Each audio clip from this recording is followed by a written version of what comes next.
The Wonderful Wizard of Oz by L. Frank Baum. Chapter 3. How Dorothy Saved the Scarecrow. When Dorothy was left alone, she began to feel hungry. So she went to the cupboard and cut herself some bread, which she spread with butter. She gave some to Toto, and taking a pail from the shelf, she carried it down to the little brook and filled it with clear, sparkling water. Toto ran over to the trees and began to bark at the birds sitting there. Dorothy went to get him, and saw such delicious fruit hanging from the branches that she gathered some of it, finding it just what she wanted to help out her breakfast. Then she went back to the house, and having helped herself and Toto to a good drink of cool, clear water, she set about making ready for the journey to the City of Emeralds. Dorothy had only one other dress, but that happened to be clean, and it was hanging on a peg beside her bed. It was gingham, with checks of white and blue, and although the blue was somewhat faded with many washings, it was still a pretty frock. The girl washed herself carefully, dressed herself in the clean gingham, and tied her pink sunbonnet on her head. She took a little basket and filled it with bread from the cupboard, laying a white cloth over the top. Then she looked down at her feet and noticed how old and worn her shoes were. "Due for a long journey, Toto," she said, and Toto looked up into her face with his little black eyes and wagged his tail to show he knew what she meant. At that moment, Dorothy saw lying on the table the silver shoes that had belonged to the Witch of the East. "I wonder if they'll fit me," she said to Toto. They would be just the thing to take a long walk in, for they could not wear out. She took off her old leather shoes and tried on the silver ones, which fit her as well as if they had been made for her. Finally, she picked up her basket. "Come along, Toto," she said. "We will go to the Emerald City and ask the Great Oz how to get back to Kansas again." She closed the door, locked it, and put the key carefully in the pocket of her dress. And so, with Toto trotting along soberly behind her, she started on her journey. There were several roads nearby, but it did not take her long to find the one paved with yellow bricks.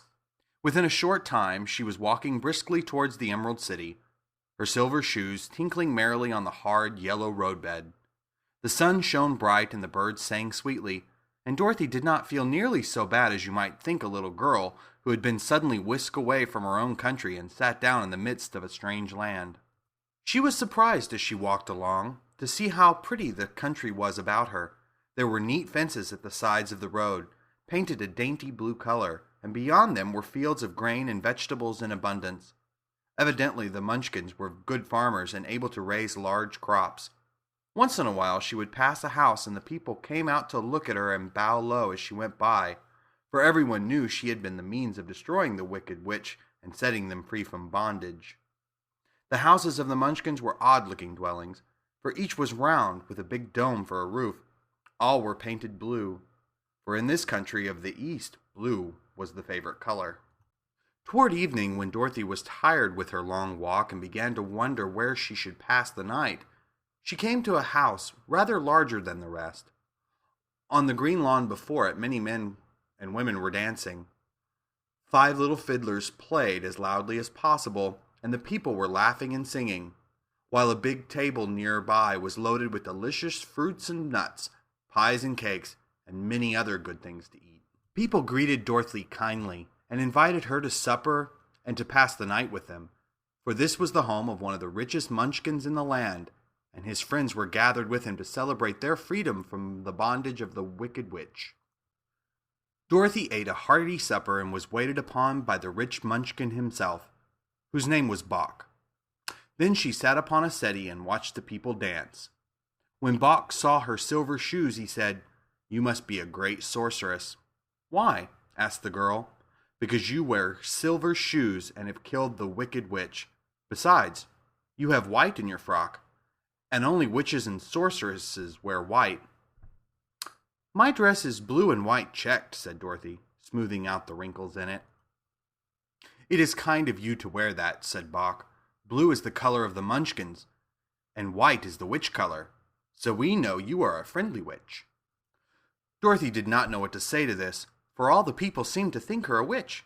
and she knew very well she was only an ordinary little girl who had come by the chance of a cyclone into a strange land. When she had tired watching the dancing, Bok led her into the house, where he gave her a room with a pretty bed in it. The sheets were made of blue cloth, and Dorothy slept soundly in them till morning, with Toto curled up on the blue rug beside her. She ate a hearty breakfast and watched a wee munchkin baby who played with Toto and pulled his tail and crowed and laughed in a way that greatly amused Dorothy. Toto was a fine curiosity to all the people, for they had never seen a dog before. "How far is it to the Emerald City?" the girl asked. "I do not know," answered Bok gravely, "for I have never been there. It is better for people to keep away from Oz, unless they have business with him.